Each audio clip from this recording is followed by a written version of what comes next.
Good morning प्यारे बच्चों। हम कक्षा 7 की साइंस की वर्कशीट करेंगे आज, वर्कशीट नंबर 2। यहाँ सब अपना नाम लिखेंगे, अपने टीचर का नाम लिखेंगे। ये 9 अप्रैल की वर्कशीट है। तो आज का जो टॉपिक है वो है प्रकाश संश्लेषण। प्रकाश संश्लेषण जो प्रोसेस है वो होती हैं प्लांट्स में, पौधों में। देखो नाम से ही पता चले प्रकाश संश्लेषण, यानी प्रकाश का संश्लेषण होना कैसे होता है। अब पौधे होते हैं, पौधों में क्या होते हैं, पत्तियाँ होती है। पत्तियाँ किस रंग की होती है, हरे रंग की होती है। हरा रंग जो है क्लोरोफिल की वजह से होता है। और हवा में क्या होता है, कार्बन डाइऑक्साइड गैस मौजूद होती है। और पौधे जो होते हैं जड़ों से पानी और खनिज लवण अवशोषित करते हैं। तो खनिज लवण की और सौर ऊर्जा की उपस्थिति में और क्लोरोफिल की उपस्थिति में जो पत्तियाँ होती हैं वो अपना भोजन स्वयं बनाती हैं और पत्तियों में स्टोर कर लेती हैं, जमा कर लेती हैं, फिर वो प्लांट के बाकी पार्ट में बाद में जाता है।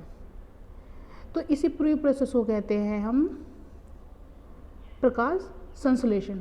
और इसमें क्या होता है, कार्बन डाइऑक्साइड जो गैस है वो अवशोषित होती है और ऑक्सीजन गैस जो है वो रिलीज होती है, वो निकलती है। पत्तियों में छोटे छोटे छिद्र होते हैं जिनको हम कहते हैं स्टोमेटा, उनकी सतह पे ऐसे।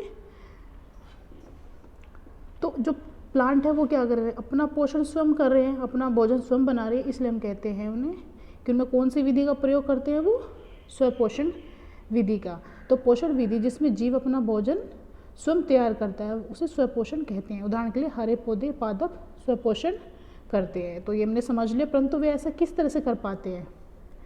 अभी हमने सीख लिया है कि प्रकाश संश्लेषण की प्रक्रिया में ही वो ऐसा कर पाते हैं।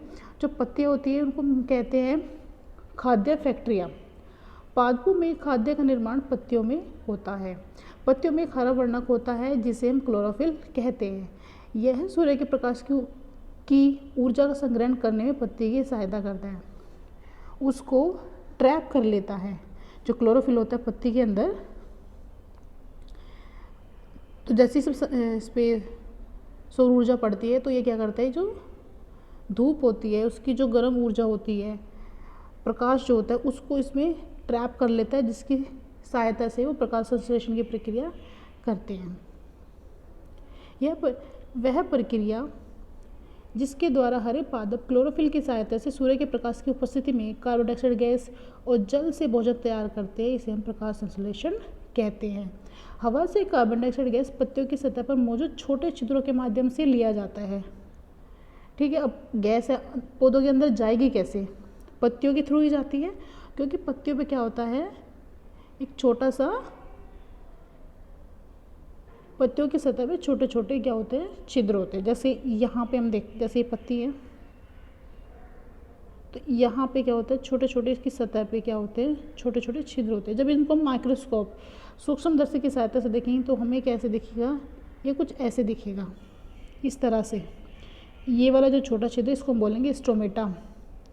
और उसके बाद रंध्रीय द्वार भी कहते हैं, रंध्र कहते हैं।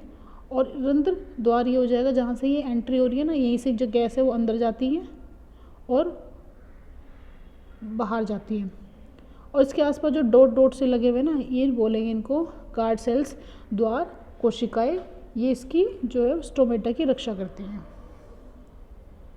खनिज एवं जल वाहिकों द्वारा पत्तियों की तक पहुँच पाते हैं, जो नली के समान पादपों में फैली होती है। अब देखो जड़ों से क्या होता है, अब जो जड़ों से जो खनिज लवण पत्तियों के सारे भाग में जा रहा है वो जा कैसे रहा है, पाइप जैसी कुछ संरचनाएं होती है पौधों के अंदर, जिससे वो पानी जो होता है खनिज लवण होता है वो पौधों के हर एक भाग में जाता है। पत्तियों द्वारा सौर ऊर्जा संग्रहित की जाती है और पादप में खाद्य रूप में संचित हो जाती है। ये हमने समझ लिया कि प्रकाश संश्लेषण की प्रक्रिया में जो सौर ऊर्जा की सहायता से जो भोजन है वो पत्तियों में संचित हो जाता है। अतः सूर्य सभी जीवित जीवों के लिए ऊर्जा का अंतिम स्रोत है। अगर सूरज नहीं होता तो ये प्रकाश संश्लेषण नहीं होता, तो जो जंतु जानवर है वो क्या खाते, पौधे तो नहीं होते, तो जंतु जानवर बस खाने के लिए कुछ नहीं होता तो वो भी नहीं होते, तो ये जीवन ही नहीं होता पृथ्वी पे अगर सूरज नहीं होता। तो इस वजह से हम कहते हैं कि जो सूरज है वो सूर्य जो है सभी जीवित जीवों के लिए अंतिम स्रोत है ऊर्जा का। प्रकाश संश्लेषण किसे कहते हैं, पहला प्रश्न ये। तो ये यहाँ पे देखिए बहुत ही ईजी है, यहाँ से लेके यहाँ तक पहले का आंसर हो जाएगा। दूसरा रंध्र से आप क्या समझते हैं, यहाँ पे देखिए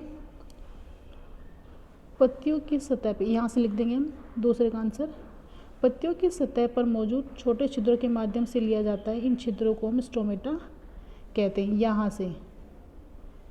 से लेके यहाँ तक लिख देंगे। ठीक है। तीसरा है सूर्य ऊर्जा का चरम स्रोत है। कैसे, स्पष्ट कीजिए। अब यहाँ से लेके इसका आंसर लिख देंगे। तीसरे का आंसर हो जाएगा यहाँ से लेके यहाँ तक। लास्ट है पत्तियाँ खाद्य पादप की खाद्य क्या होती है? अभी हमने पहले पढ़ा था फैक्ट्रियाँ, खाद्य फैक्ट्रियाँ होती है। तो फोर्थ का आंसर हो जाएगा ये। अगर किसी बच्चे को कुछ नहीं समझ आता है तो वो पूछ लेगा कमेंट सेक्शन में, या फिर मैसेज करके ग्रुप में पूछ लेगा। Thank you.